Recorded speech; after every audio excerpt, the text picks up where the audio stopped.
राधे राधे।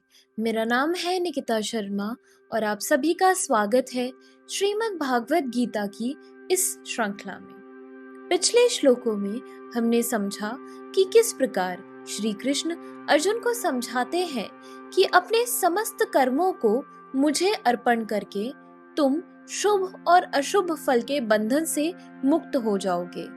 त्याग के माध्यम से मुझ में संलग्न मन के साथ तुम मुक्त हो जाओगे और मुझ तक पहुंच जाओगे। तो चलिए आज बढ़ते हैं अगले श्लोकों की ओर। श्रीमद् भागवत गीता के 9वें अध्याय के 29वें श्लोक में कहा गया है, समो अहम सर्वभूतेषु न मे द्वेषस्ति न प्रियः ये भजन्ति तु माम भक्तया मयि तेषु चाप्यहम। अर्थात मैं न तो किसी से द्वेष करता हूँ न ही किसी के साथ पक्षपात करता हूँ। मैं सबों के लिए संभाव हूँ, किंतु जो भी भक्ति पूर्वक मेरी सेवा करता है वह मेरा मित्र है, मुझ में स्थित रहता है और मैं भी उसका मित्र हूँ। यहाँ यह प्रश्न किया जा सकता है कि जब कृष्ण का सबों के लिए संभाव है और उनका कोई विशिष्ट मित्र नहीं है, तो फिर वे उन भक्तों में विशेष रुचि क्यों लेते हैं जो उनकी दिव्य सेवा में सदैव लगे रहते हैं। किंतु यह भेदभाव नहीं है, यह तो सहज है। इस जगत में हो सकता है कि कोई व्यक्ति अत्यंत उपकारी हो, किंतु तो भी वह अपनी संतानों में विशेष रुचि लेता है। भगवान का कहना है कि प्रत्येक जीव, चाहे वह जिस योनि का हो, उनका पुत्र है। अतः वे हर एक को जीवन की आवश्यक वस्तुएं प्रदान करते हैं। वे उस बादल के सदृश हैं जो सबों के ऊपर जल वृष्टि करता है, चाहे यह वृष्टि चट्टान पर हो या स्थल पर या जल में हो। किंतु भगवान अपने भक्तों का विशेष ध्यान रखते हैं। ऐसे ही भक्तों का यहाँ उल्लेख हुआ है। वे सदैव कृष्ण भावनामृत में रहते हैं, फलतः वे निरंतर कृष्ण में लीन रहते हैं। कृष्ण भावनामृत शब्द ही बताता है कि जो लोग ऐसे भावनामृत में रहते हैं वे सजीव अध्यात्मवादी हैं और उन्हीं में स्थित हैं। भगवान यहाँ स्पष्ट रूप से कहते हैं, मयि ते, अर्थात वे मुझ में हैं, फलतः भगवान भी उनमें हैं। इससे ये तथा माम प्रपदन्ते तास्तथैव भजाम्यहम की भी व्याख्या हो जाती है। जो भी मेरी शरण में आ जाता है उसकी मैं उसी रूप में रखवाली करता हूँ। यह दिव्य आदान प्रदान भाव विद्यमान रहता है, क्योंकि भक्त तथा भगवान दोनों सचेतन हैं। जब हीरे को सोने की अंगूठी में जड़ दिया जाता है तो वह अत्यंत सुंदर लगता है। इससे सोने की महिमा बढ़ती है, किंतु साथ ही हीरे की भी महिमा बढ़ती है।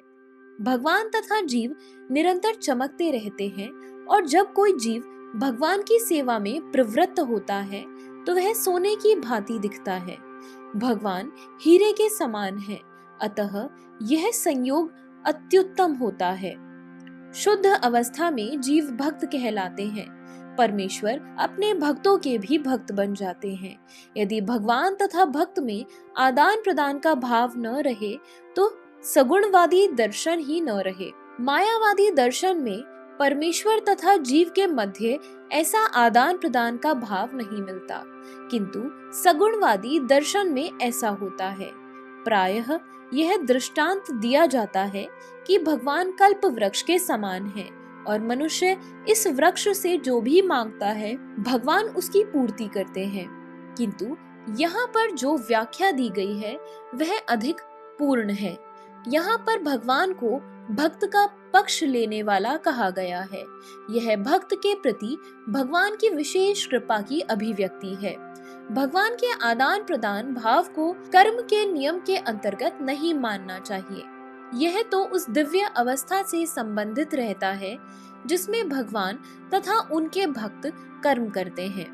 भगवत भक्ति इस जगत का कार्य नहीं है, यह तो उस अध्यात्म जगत का अंश है जहाँ शाश्वत आनंद तथा ज्ञान का प्राधान्य रहता है। 30वें श्लोक में कहा गया है, अपि चेत्सु दुराचारो भजते मामन्य भाग साधुरेव स मंतव्यः सम्ये गव्यसिते ही सह।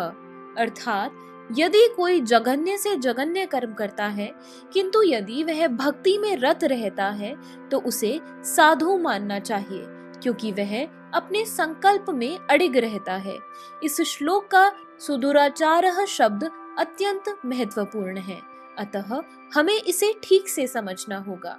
जब मनुष्य बद्ध रहता है तो उसके दो प्रकार के कर्म होते हैं, प्रथम बद्ध और द्वितीय स्वाभाविक।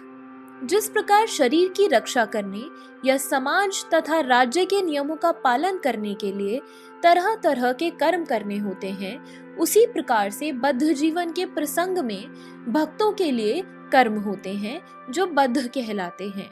इसके अतिरिक्त जो जीव अपने आध्यात्मिक स्वभाव से पूर्णतया भिज्ञ रहता है और कृष्ण भावनामृत में या भगवत भक्ति में लगा रहता है, उसके लिए भी कर्म होते हैं जो दिव्य कहलाते हैं।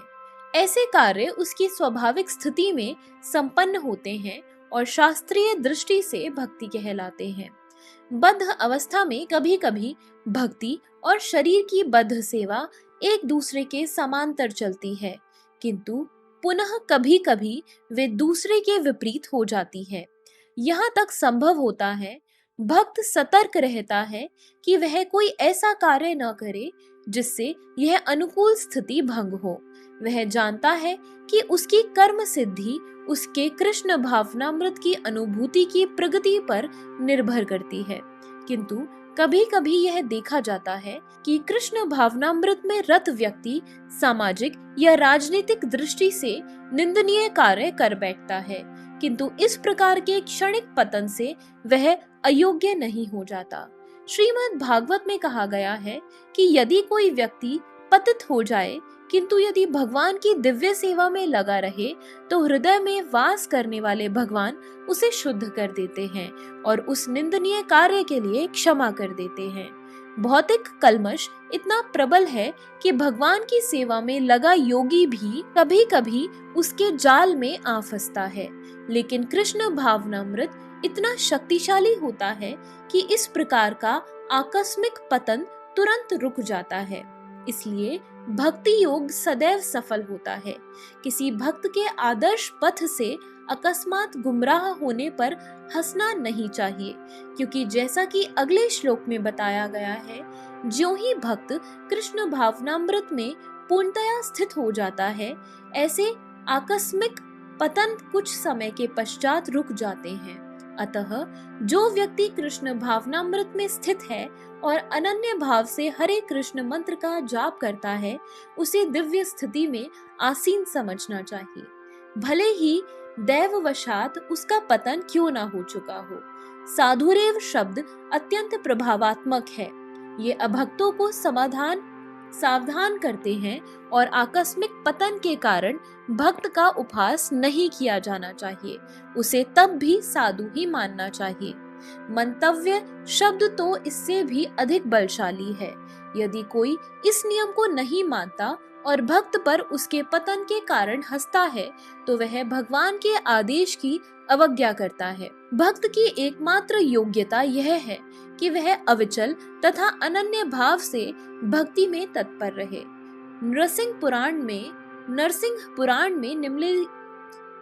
पुराण में यह कथन प्राप्त है कि यदि भगवत भक्ति में तत्पर व्यक्ति कभी घृणित कार्य करता पाया जाए, तो इस कार्य को उस धब्बे की तरह मान लेना चाहिए जिस प्रकार चांद में खरगोश के धब्बे हैं। इन धब्बों से चांदनी के विस्तार में बाधा नहीं आती।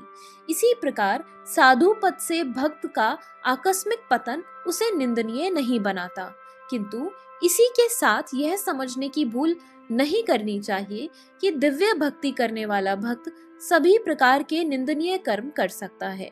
इस श्लोक में केवल इसका उल्लेख है कि भौतिक संबंधों की प्रबलता के कारण कभी कोई दुर्घटना हो सकती है। भक्ति तो एक प्रकार से माया के विरुद्ध युद्ध की घोषणा है। जब तक मनुष्य माया से लड़ने के लिए पर्याप्त बलशाली नहीं होता, तब तक आकस्मिक पतन हो सकते हैं, किंतु बलवान होने पर ऐसे पतन नहीं होते।